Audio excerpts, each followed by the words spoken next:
Mom, cariin gue laki bule dong, bule Denmark, biar kayak mommy bisa tinggal di Denmark, terus punya rumah gede, terus ya ngerubah nasib gitulah, Mom. Tuh kebanyakan perempuan Indonesia seperti itu.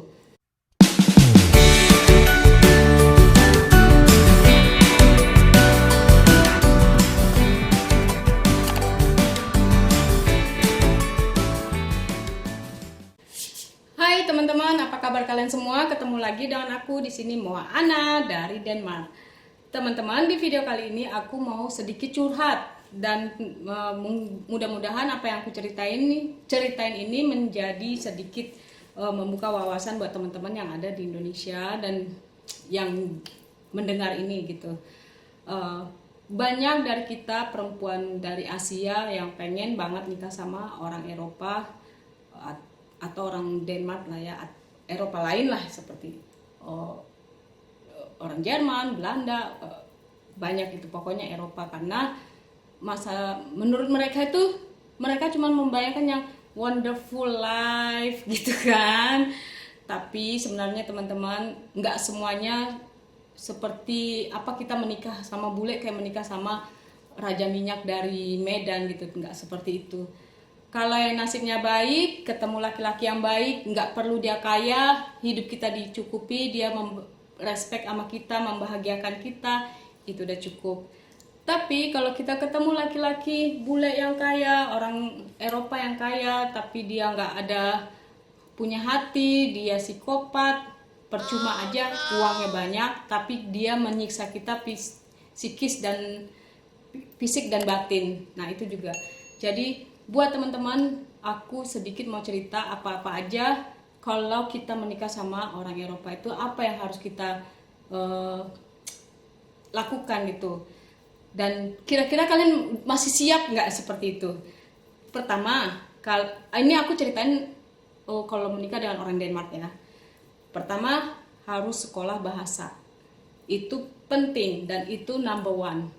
Nah, mau itu laki lu, si bule lu itu dia orang kaya, keturunan raja atau apapun, prime minister di Denmark ini tetap harus sekolah bahasa. Karena setiap kita yang datang ke Denmark ini dihitungnya 0.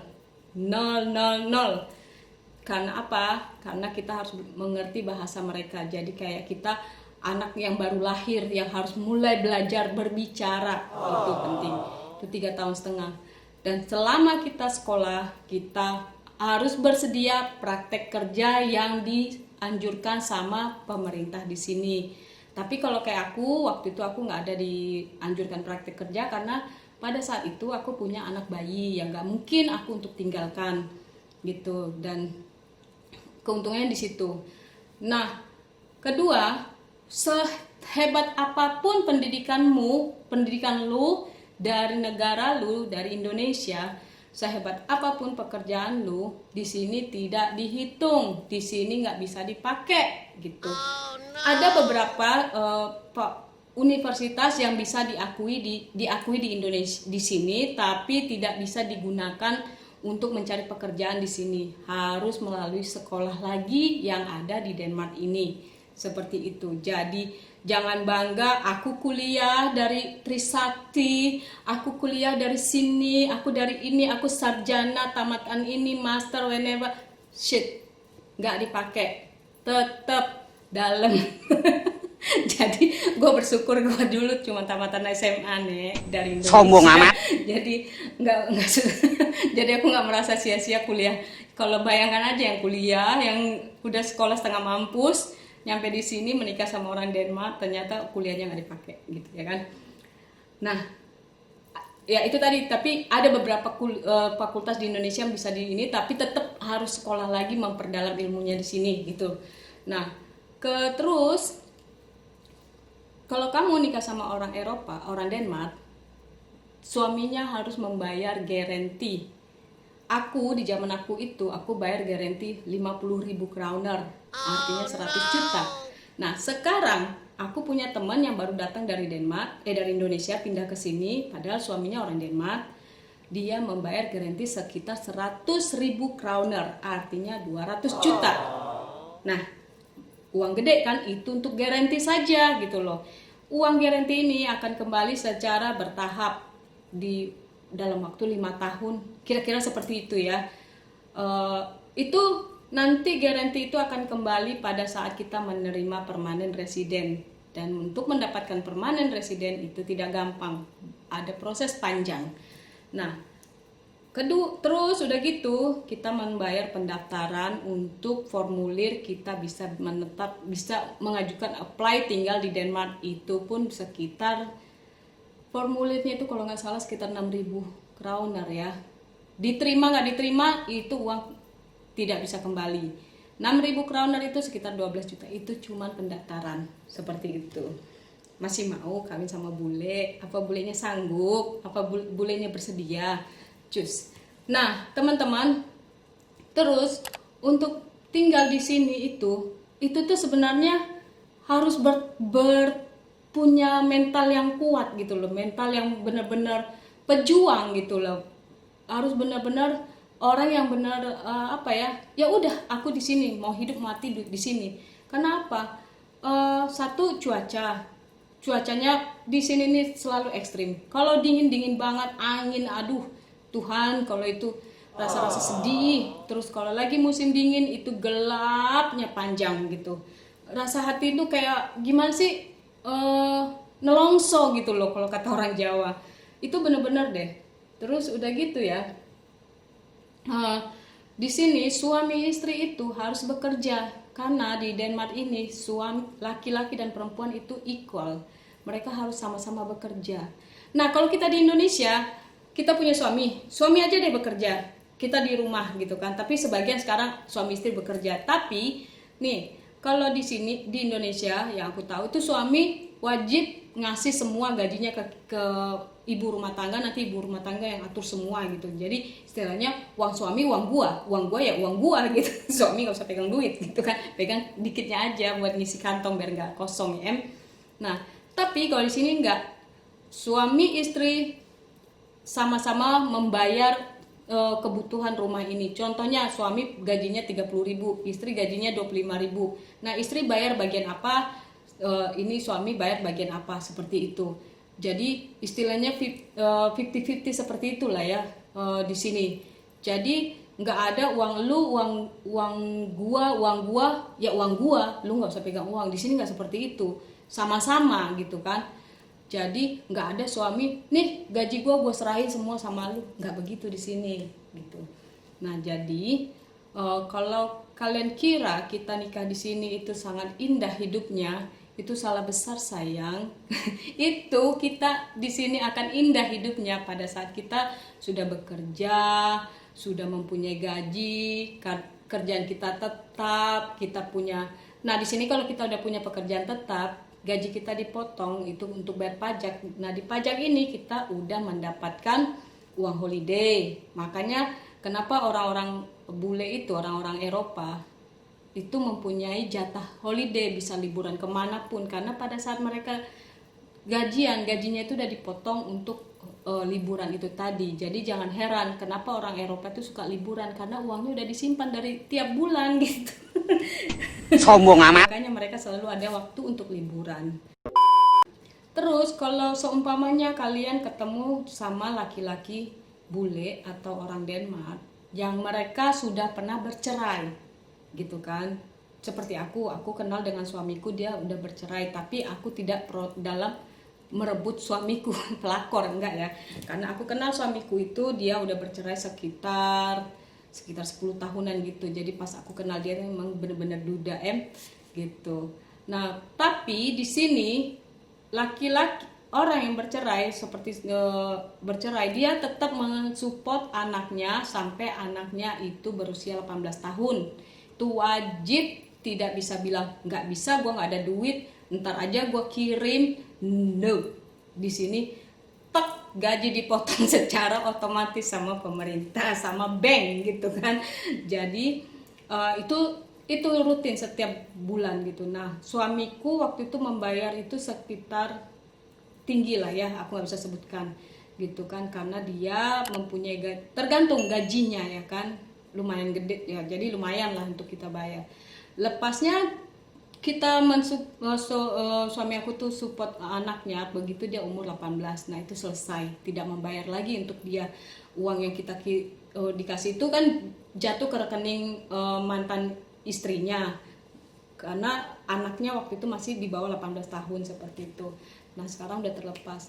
Nah kalau dengan umpamanya kalian ketemu dengan laki-laki yang baru bercerai, itu tuh ya gimana ya, apalagi kalau kerjaannya pas-pasan gitu, cuman kerja di kantor atau kerja di pabrik, ya mungkin nggak bisa cukup karena orang Denmark ini hidupnya cukup gitu ya, nggak miskin, nggak kere, cukup gitu. Ada yang lebih, ada karena tergantung pekerjaannya, tapi untuk di bawah standar kemiskinan itu nggak ada di sini, hampir nggak ada lah yang setahu aku gitu. Ya tetaplah dimanapun ada orang gembel apa, tapi yang setahu aku gembel di Denmark ini karena itu pilihan mereka, karena mau freedom gitu. Sebenarnya pemerintah menyalurkan mereka untuk bekerja, tapi kan di sini orang itu tidak bisa dipaksakan, mereka punya hak. Aku maunya begini, lu nggak usah atur gue, seperti itu. Nah jadi kalau kalian ketemu suami yang baru, laki-laki yang baru bercerai, dia masih punya tanggungan anak. Kalau anaknya 1 berarti sekian tiap bulan sampai 18 tahun. Kalau anaknya 2 gimana gitu kan. Nah jangan kalian lihat, banyak ketemu itu laki-laki bule itu di Indonesia atau di Asia atau di mana lah ya. Mereka tuh kaya nek, kayak keong-reong, terus makannya steak, terus tiap malam mabok terus nyawernya banyak nek. Ya terang aja lah, kalau namanya dia traveling, dia kerja di luar negeri, umpamanya ditugaskan di Asia, ya wajar dia dapat uang makan. Contohnya nih kayak laki gua aja nih, kalau dia lagi ada di luar negeri, di luar dari Denmark ini, uang makan dia satu hari itu $100 $100 US gitu kan. Itu kan gede gitu kan, untuk di ukuran Asia 1.400.000 berapa sekarang dolar, kalikan aja gitu. Nah untuk nyawer cewek ya gampang banget, cewek ngelihatnya bule banyak duit, nah, sombong amat, si bulenya pulang ke negaranya. Nggak bisa begitu lagi nek, karena di sini hidup itu mahal, pajak tinggi gitu. Nah orang Denmark ini biar dia yang kaya, yang miskin mereka melihat harga. Kalau mau beli mereka itu perhitungan, bukan pelit, karena di sini hidup itu mahal, bayar pajak ini itu dan ini, bayar insurans segala macam banyak gitu. Jadi kalau mereka pas lagi ada di Asia kelihatannya royal gitu kan, kayak raja minyak. Jangan ketipu ya nek. Begitu mereka kalian dibawa ke sini, kalian akan terkaget-kaget ngelihat pelitnya seperti itu. Dia mulai kalian pasti akan mulai shock, loh dulu lu royal sama gue gini-gini. Nah kalau udah di negaranya nggak ada itu, mimpi lu hilang. bangun kemarin itu cuma mimpi gitu. Jadi gitu teman-teman, kalau menurut aku lebih baik pikirkan dulu baik-baik, matang-matang kalau kalian emang ready. Nah satu lagi di sini ya apalagi yang BPJS ya, ibu-ibu BPJS, budget pas-pasan jiwa sosialita itu nggak ada lagi di sini. Nggak ada ceritanya kita yuk nanti kita nongkrong di sini, ngopi di sini. Ada sih ada, tapi nggak bisa serutin kayak di Indonesia, nanti kongko-kongko di sana, karaokean. Ini nggak ada di sini yang begitu. Sekali-sekalinya aja emang kita ya, kadang-kadang kita nongkrong di Starbucks, itu cuma nongkrong sengopi itu aja gitu. Habis itu ya udah kita pulang, karena nggak lazim gitu loh buat kita di sini seperti itu. Adalah sekali-sekali umpamanya teman ngundang makan di rumahnya, ya ada seperti itu. Tapi itu jarang ya kan gitu. Terus jadi kalian juga harus mengerti sisi yang lainnya. Jangan cuma kalian lihat orang-orang yang menikah sama bule, kalian lihat postingnya dicium gitu kan, holiday kemana. Ya emang semua ada yang hidupnya happy, mungkin karena suaminya gajinya gede, pekerjaannya bagus, tapi kalian harus pikirkan juga kalau ketemu suami gajinya yang pas-pasan atau pacar yang gajinya pas-pasan gitu, ya emang kalian harus fight ke situ gitu. Tapi kalau emang dia benar-benar niat mau menikahi kalian, membawa kalian ke negara Eropa, bagus untuk dicoba, karena suatu saat kalian akan bisa mandiri di sini, bisa punya pekerjaan, dan kalian udah merasa oh iya aku sekarang udah settle nih di sini gitu kan, baru kalian menemukan kebahagiaan itu gitu ceritanya. Jadi di sini juga teman-teman kita nggak biasa pakai asisten rumah tangga, karena di sini gaji itu sangat tinggi. Manalah kita sanggup untuk membayar asisten rumah tangga. Jadi semua emang kita lakukan semua sendirian, dari ngurus anak, ngurus rumah, ngurus kalau ada kebun yang luas, kayak aku punya kebun di belakang sana, di depan juga. Ya itu tuh bener-bener aku sendirian gitu. Suami aku jarang ada di rumah. Kalau aku nunggu dia itu kebun aku di belakang tuh udah jadi hutan gitu ya kan. Terpaksa gue ngedorong pakai mesin. Tapi puji Tuhan alhamdulillah tahun ini laki gue udah mau beliin gue mesin robot untuk potong rumput, karena gue udah bilang aku nggak mau lagi potong rumput, enough is enough. Capek nih gitu kan. Nah jadi mudah-mudahan ya teman-teman apa yang aku ceritakan ini ada manfaatnya buat kalian. Kalau kalian mau mencoba atau kalian ada dating sekarang, ada chat dengan laki-laki bule, orang-orang Eropa, rata-rata orang Eropa itu hidupnya mapan ya, dibilang kaya yang miskin nggak ada, mapan lah ya, untuk hidup sederhana tuh cukup gitu. Karena apa ya, kalau kayak orang Denmark ini, mereka itu hidupnya simple gitu loh, nggak terlalu ngoyo kayak kita orang Indonesia pengen cepet-cepet kaya. Tetangga kita beli mobil ini, besok kita beli mobil yang tetangga beli mobil A, besok kita beli mobil B. Di sini nggak seperti itu, dan di sini juga nggak terbiasa ngegosipin orang gitu kan. Ya hidup lu lah gitu. Di sini orang Denmark tuh hidupnya santai gitu, santainya apa ya, positif gitu. Orang punya mobil mewah, punya mobil sportnya santai aja mereka ya, seperti itu gitu, nggak ada jealous atau apa, nggak begitu gitu. Nah teman-teman, mudah-mudahan apa yang aku ceritain ini bikin kalian sedikit membuka mata, membuka pikiran kalau menikah sama orang Eropa ternyata harus begini, harus begini. Kalian harus ready, harus bener-bener jangan shock nanti setelah kalian menikah di sini. Menikah kayak aku dulu pertama-tama shock, laki gue waktu di waktu kita tinggal Singapura ngasih duitnya bermandikan uang. Sekarang boro-boro sombong amat. Sekarang keuangan semua diserahkan kita ngatur bareng. Jadi aku tahu oh uang kita segini yang harus dibayar ini. Jadi sama-sama mengetahui, nggak kayak dulu di Singapura kan namanya kita belum yakin menikah gitu, kita cuman hidup serumah tapi kita belum yakin untuk menikah gitu kan, cuman tunangan lah ya gitu. Nah itu aku taunya dia cuman oke, banyak duit gitu. Nah kalau sekarang ya emang kita sama dia membuka pikiran aku, apa aja yang harus kita bayar ya. Setelah bayar ini, uang yang ada segini, ini yang bisa kita pakai untuk sebulan ini, seperti itu. Nah teman-teman, jadi segitu dulu cerita aku kali ini. Mudah-mudahan apa yang aku ceritakan ini bermanfaat buat teman-teman, supaya kalian tidak kaget dan tidak tidak merasa ditipu dan tidak merasa kecewa. Tapi mudah-mudahan video ini bermanfaat buat teman-teman. Jadi kalian punya sedikit wawasan mengenai apa yang harus aku terima kalau aku menikah, apa yang aku harus lakukan pada saat aku berkenalan dengan laki-laki bule atau orang Eropa gitu. Segitu dulu video kali ini teman-teman. See you in next video. Bye bye.